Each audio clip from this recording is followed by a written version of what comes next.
కిలోమీటర్లు వేశాం.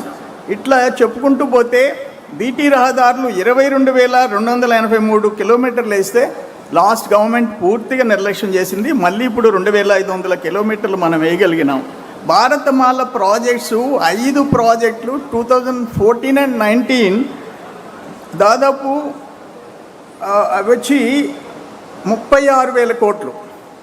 వాటికి స్టేట్ గవర్నమెంట్ షేర్ కట్టినందువల్ల ఆగిపోయే పరిస్థితి లాస్ట్ గవర్నమెంట్లో వచ్చింది. మీ అందరికి నేను గుర్తు చేస్తున్నా. కేంద్ర ప్రభుత్వం ఈ గవర్నమెంట్లో ఇప్పుడు కూటమి ప్రభుత్వంలో కేంద్ర ప్రభుత్వం ఆమోదించిన జాతీయ రహదారులు 8 ఇంపార్టెంట్ 8 మొత్తం పొడవు 1,749 కిలోమీటర్లు, వాల్యూ 81,879 కోట్లు ఈరోజు శాంక్షన్ చేయించుకునే పరిస్థితి వచ్చింది. నేనేమంటానంటే ఆ టైంలో ఎంతమంది చనిపోయినారు, యాక్సిడెంట్లో ఎంతమంది, 43,000 మంది రోడ్డు ప్రమాదాల్లో చనిపోయే పరిస్థితి జగన్ గవర్నమెంట్లో వచ్చింది. ఈరోజు గాడిన పడింది.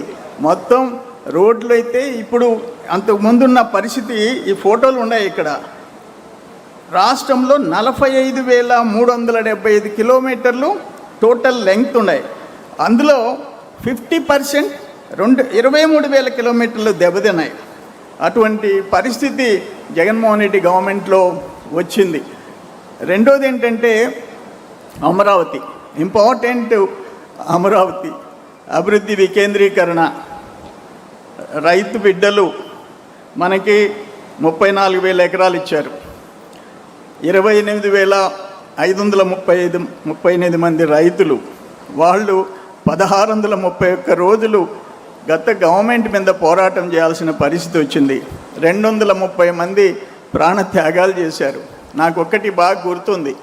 ఆ సోదరీమణులు, ఆడబిడ్డలు, సోదరులు తిరుమలకి పాదయాత్ర కొనసాగించారు. దాంట్లో సర్వేపల్లి కాన్స్టిట్యున్సీలో పొదలకూరు ప్రాంతంలో మేమంతా నైట్ టెంట్లు వేయించి అన్నీ చేసాం. అర్ధరాత్రి పోలీసులు వచ్చి వాటిని తీసేశారు, రిమూవ్ చేసేసారు. మేమెంత అడ్డుపడినా వినలా.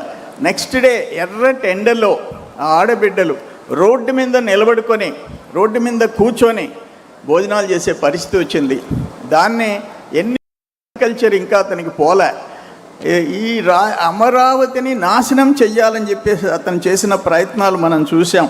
ఈరోజు 15,000 కోట్ల రూపాయలు కేంద్ర ప్రభుత్వం ఇచ్చి అండగా నిలబడింది. మొన్న లోక్సభలో చట్టం చేసింది. ఎదురు లేకుండా అమరావతి అనేదానికి మళ్ళీ పల్లెత్తి ఆ అపోజిషన్ పార్టీ మాట్లాడేదానికి లేకుండా మోడీ గారు ప్రభుత్వం కేంద్రంలో మనకు చట్టం చేసి ఇచ్చింది. ఈరోజు బిట్ వచ్చినా, ఎస్ఆర్ఎం వచ్చినా, బిట్స్ పిలాని వచ్చినా, అన్ని విశ్వవిద్యాలయాలు వచ్చినాయి అంటే చంద్రబాబు నాయుడు గారి కృషి, లోకేష్ బాబు గారి ఎఫర్ట్స్ అని చెప్పేసి నేను తెలియజేస్తున్నా. దేశంలో మొట్టమొదటి క్వాంటమ్ వ్యాలీ ప్రజా రాజధానిలో ఏర్పాటు చేసి భవిష్యత్తులో విజ్ఞానులను తయారు చేసే అవకాశం మన అమరావతికి వచ్చిందంటే అది చిన్న విషయం కాదని చెప్పేసి మీ అందరికీ నేను మనవి చేస్తున్నా. మూడోది ప్రాంతీయ ఆర్థిక మండళ్ళు. దాంట్లో ఉత్తరాంధ్ర ఆర్థిక మండలి విశాఖ చెన్నై ఇండస్ట్రియల్ కారిడార్ పరిధిలో విశాఖపట్నం కేంద్రంగా IT, AI, fintech, pharma, port ఆధారిత పరిశ్రమలన్నీ వచ్చే పరిస్థితి వచ్చింది. కోస్తాంధ్ర ఆర్థిక మండలిలో ఈ సేవారంగం, విద్య, ఆరోగ్యం, నాలెడ్జ్ ఎకానమీ ఇవన్నీ అమరావతికి 15,000 కోట్లు ఇవ్వటం, క్వాంటమ్ వ్యాలీ రావటం, ఇవన్నీ కోస్తాంధ్ర ఆర్థిక మండలికి అవకాశం వచ్చింది. రాయలసీమకి మనం ఎవరూ ఊహించలే. రాయలసీమలో Bengaluru Chennai corridor, electronics, automobile, drone, defence ఇవన్నీ తయారీ రంగాలకు ప్రాధాన్యం. Sri City, Tirupati electronics clusters, green energy రంగంలో 150,000 కోట్ల పెట్టుబడితో దేశంలో అతిపెద్ద హబ్గా రాయలసీమ ఏర్పాటు చేయటం, వీటన్నిటిలో లోకేష్ బాబు గారి కృషి కూడా అనిర్వచనీయమని చెప్పేసి నేను మనవి చేస్తుండా. 1,00,000 కోట్లతో ఉద్యానవన హబ్ ఏర్పాటు చేయాలని కేంద్ర రాష్ట్రాల పెట్టుబడి 60,000 కోట్లయితే ప్రైవేట్ సంస్థల పెట్టుబడి కేంద్ర రాష్ట్ర ప్రభుత్వాలు 40,000 అయితే ప్రైవేట్ సంస్థల పెట్టుబడి 60,000 కోట్లు. ఈ విధంగా రాయలసీమ ఆర్థిక మండలి ముందుకు పోయే పరిస్థితి తెచ్చుకున్నాం.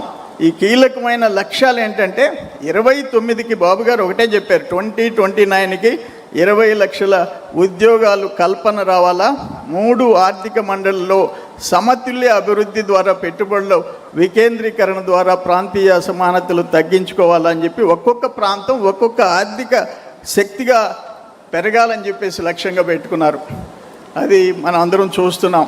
ఇంత పెద్ద ఎత్తున లక్షల కోట్ల పెట్టుబడి ఈ 2 ఇయర్స్లో తేవటం బాబు గారి కృషి, అక్కడ మోడీ గారి సపోర్ట్, లోకేష్ బాబు గారి అనిర్వచనీయమైన ఆయన ఎఫర్ట్స్ ఇవన్నీ కలిసి వచ్చినాయి. ఇక్కడున్న జనసేన పార్టీ పవన్ కళ్యాణ్ గారి అండ. అట్లే ఇంకోటి ఏంటంటే, ఒకటి ఇది ఇంపార్టెంట్ సబ్జెక్ట్, పేదల పక్కా ఇళ్ళు. ఎన్టీ రామారావు గారి సృష్టి. ఆ రోజు 5 సెంట్లు, తర్వాత కూడా మనం 3 సెంట్లు ఇస్తూ వచ్చాం. లాస్ట్ టైం ఆ గవర్నమెంట్ వచ్చింది. ఎంత దురదృష్టం అంటే 1 సెంట్ అర్బన్ ఏరియాలో, 1.5 సెంటు రూరల్ ఏరియాలో. అంటే 1.5 సెంటు రూరల్ ఏరియాలో ఏమవుతుంది? 1 సెంటుతో ఏం చేయాలి వాళ్ళు భార్యాబిడ్డలు? పులివెందుల్లో 8,000 ఇళ్ళు మున్సిపాలిటీలో 1 సెంట్లో కడితే, రాక్రీట్ కాంక్రీట్ సంస్థ ఘోరంగా కడితే, ఈరోజు వాళ్ళు ఏం చెప్తున్నారు? నీ పులివెందుల్లో మేము పోయి గృహప్రవేశాలు చేసే ప్రసక్తే లేదు, చంద్రబాబు నాయుడు గారు మున్సిపాలిటీలో 1.5 సెంట్ ఇస్తానన్నాడని చెప్పేసి అడ్డం తిరిగే పరిస్థితి వచ్చింది. నువ్వు కానీ అదే రాక్రీట్ సంస్థ మీద యాక్షన్ తీసుకోలే, నువ్వే ఒప్పుకున్నావు ఆ రోజు. ఇవన్నీ చూసాం. నేను ఒక్క మాట అడుగుతుండా, ఒక్క మాట. జగన్మోహన్ రెడ్డి కుటుంబ సభ్యులు 4, దాంట్లో ఎల్హంక 29 ఎకరాలు, పులివెందుల 3 ఎకరాలు, ఇడుపులపాయ 3 ఎకరాలు, లోటస్ పాండ్ 3 ఎకరాలు, తాడేపల్లి ఎకరా 40 ఎకరాలు, 4,000 సెంట్లు. 4,000 సెంట్లలో నువ్వు 4,000 కుటుంబాలు ఉండమంటున్నావు. అంటే 4-5 కుటుంబ సభ్యులు అంటే 20,000 మంది దాంట్లో బతకాల నీకున్న ఇళ్ల స్థలంలో. వాళ్ళకి మాత్రం 1 సెంట్ ఉండాలా? ఇది ఎక్కడ న్యాయం అని చెప్పేసి నేను అడుగుతూ ఉంటా. ఇటువంటి ఘోరాలు అమరావతిలో దాదాపు అరకులో నీ గెస్ట్ హౌస్ కోసం 400 కోట్ల రూపాయలు ఖర్చు పెట్టావు. నువ్వు పర్మనెంట్ సీఎంగా ఉంటానని చెప్పేసి చేసావు. ఏదేమైనా నేను ఒక్క విషయం అయితే చెప్తుండా.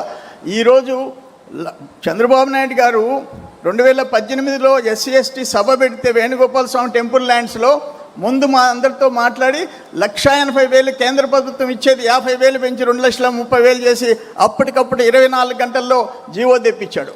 నువ్వు వచ్చేసి ఆ 50,000 కట్ చేసి నా ఎస్సీలు నా ఎస్టీలు అంటావు. 50,000 కట్ చేసి 1,80,000 రూపాయలు చేసావు. దాంట్లో 50,000-60,000 నీ మనుషులు దోచుకునే పరిస్థితి తెచ్చావు. మళ్ళీ బాబు గారు వచ్చారు, ముఖ్యమంత్రి అయినారు, పరిస్థితి అర్థం చేసుకున్నారు. 2,50,000 రూపాయలు ఇంటికి పెంచిన నాయకుడు చంద్రబాబు నాయుడు గారు అని చెప్పేసి నేను మనవి చేస్తుండా. దుర్మార్గాలు, దోపిడీలు, ఆఖరిక 1,80,000 కేంద్ర ప్రభుత్వం ఇచ్చే దాంట్లో 60,000-70,000 దోచేసుకొని ఆ ఇళ్ళు దేనికి పనికి రాకుండా చేసిన ముఖ్యమంత్రిగా పనిచేసిన వ్యక్తి ఈరోజు గొడ్డల పార్టీ అని చెప్పేసి తెలియజేసుకుంటూ, టైం లేదు, గంట కొడుతున్నారు. చాలా ఇంపార్టెంట్ సబ్జెక్ట్స్ ఉన్నాయి. ఏదేమైనా మీ అందరి